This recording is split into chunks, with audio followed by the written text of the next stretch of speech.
மனிதனின் உடலுக்கு மிகவும் அவசியமானது உடற்பயிற்சி. உடற்பயிற்சிகளில் மிகவும் சிறந்தது யோகாசனங்கள். யோகாசனங்களை நமக்காக எளிய முறையில் கற்றுத்தர வருகிறார் ஆசன ஆண்டியப்பன் அவர்கள். நிகழ்ச்சியில் முதல் பகுதியாக வரவிருப்பது நலமுடன் வாழ.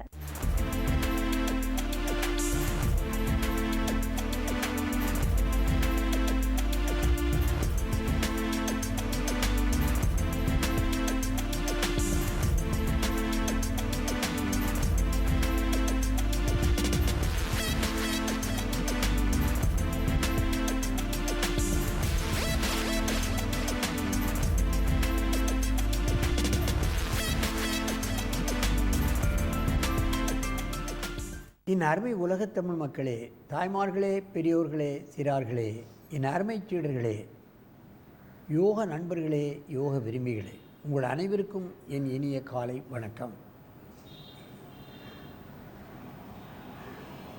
கலைஞர் தொலைக்காட்சி நிகழ்ச்சியில் நலமுடன் வாழ என்னும் பிரிவில் யோகாசனத்துக்கு அதிகாலை வேளையில் முதல் நிகழ்ச்சியாக நமக்கு தரப்படுகிறது, முக்கியத்துவம் தரப்படுகிறது என்பதை நீங்கள் தெரிந்து கொள்ள வேண்டும். அதிகாலை வேளையில் முதலாக செய்யக்கூடிய ஆசனம் நீங்கள் பார்ப்பீர்கள், பழகிறீர்கள். அதனுடைய நன்மைகளையும் இன்றைக்கு லட்சக்கணக்கான மக்கள் அடைந்து கொண்டிருக்கிறார்கள். மாணவர்களே, நீங்கள் இப்பொழுது அந்த சர்வாங்க ஆசனத்தை, பத்மாசனத்தை கலைத்துவிட்டு செய்யுங்கள்.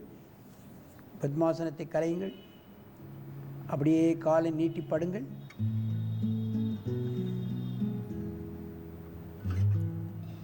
மெதுவாக செய்யுங்கள். தூக்குங்கள் காலை.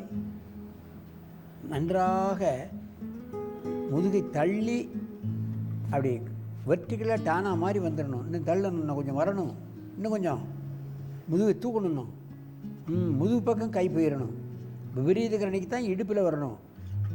சர்வாங்காசனத்துக்கு கை முதுகில் போய் திருப்பினா தான் நல்ல வெர்டிகலாக வரும். சர்வ அங்கங்களுக்கும் நல்ல பயன்களை கொடுக்கக்கூடிய காரணத்தினால் சர்வாங்காசனம் என்று பெயர் வைத்திருக்கிறார்கள். நீங்கள் நினைக்கலாம், விபரீத கரணி 2-3 நாளைக்கு முன்னாலே இதை பையன் செய்தானே, அதுபோன்று இது இருக்கிறது என்று நீங்கள் நினைக்கக்கூடாது. விபரீத கரணியில் உடம்பு இப்படி சாய்வாக இருக்கும். சர்வாங்காசனத்தில் டானா போண்டு அப்படியே வெர்டிகலாக வந்துடும். அதான் ரெண்டுக்கு உள்ளான தனி தன்மை. கழுத்தோடு நின்றுவிடும் சர்வாங்காசனத்தில் பிளட்டு. ஆனால் விபரீத கரணியில் அப்படி இறங்கி வந்து மூளை வரைக்கும் சென்று விடும். அதுக்காகத்தான் முத்திரை குட்டப்படுகிறது விபரீத கரணிக்கு. மெதுவாக இந்த ஆசனத்தை இறக்குங்க.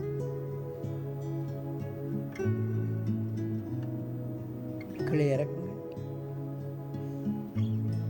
இப்பொழுது அங்கே தலையை வைத்து இங்கே காலை நீட்டுங்கள். தூக்கு. மெதுவாக செய்ய வேண்டும். அப்.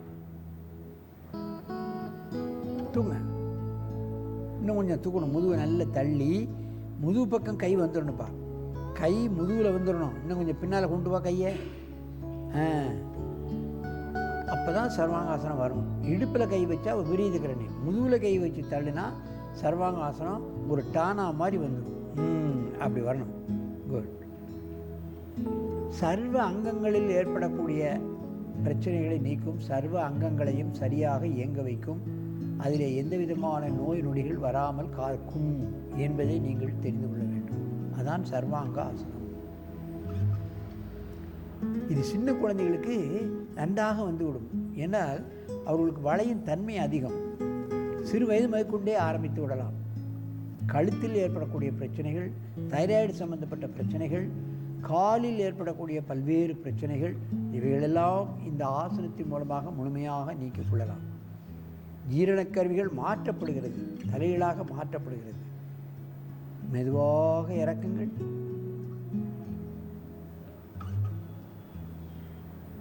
காலை நீட்டுங்கள். அப்படியே திரும்பி பத்மாசனத்தில் உட்காருங்கள்.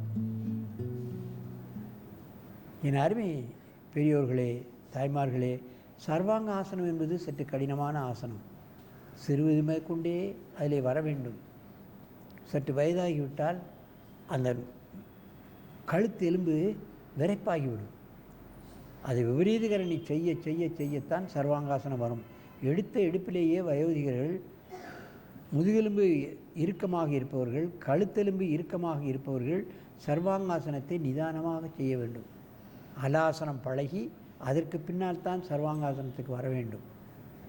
ஆகவே இந்த ஆசனம் பல நன்மைகளை கொடுக்கிறது என்பதற்காக வலுக்கட்டாயப்படுத்தி பெரியவர்கள் செய்யக்கூடாது. விபரீதகரணியிலே நீங்கள் நிற்கலாம். ஆனால் மாணவர்கள், குழந்தைகள், ஒரு 5வது வகுப்பு 8வது வகுப்பு படிக்கிறவர்கள் வரைக்கும் எடுத்த எடுப்பிலேயே சர்வாங்காசனம் பண்ணலாம். அவர்களுக்கு முதுகெலும்பு வளையும் தன்மை இருக்கும், கழுத்தும் வளையும் தன்மையும் இருக்கும். ஆகவே நல்ல பலன்களை கொடுக்கக்கூடிய இந்த சர்வாங்காசனத்தை ஆரம்ப கட்டத்தில் குழந்தைகளும் நாள் ஆக ஆக விபரீதகரணி செய்து பின் சர்வாங்காசனத்துக்கு செல்ல வேண்டும் என்று கேட்டு, நீங்கள் என்றும் ஆசனங்களையும் பிராணாயாமங்களையும் பழகி நல்ல ஒரு ஆரோக்கியவானாக வாழ வேண்டும் என்று கேட்டு உங்களிடமிருந்து விடைபெறுவது ஆசனா ஆண்டியப்பன். வணக்கம்.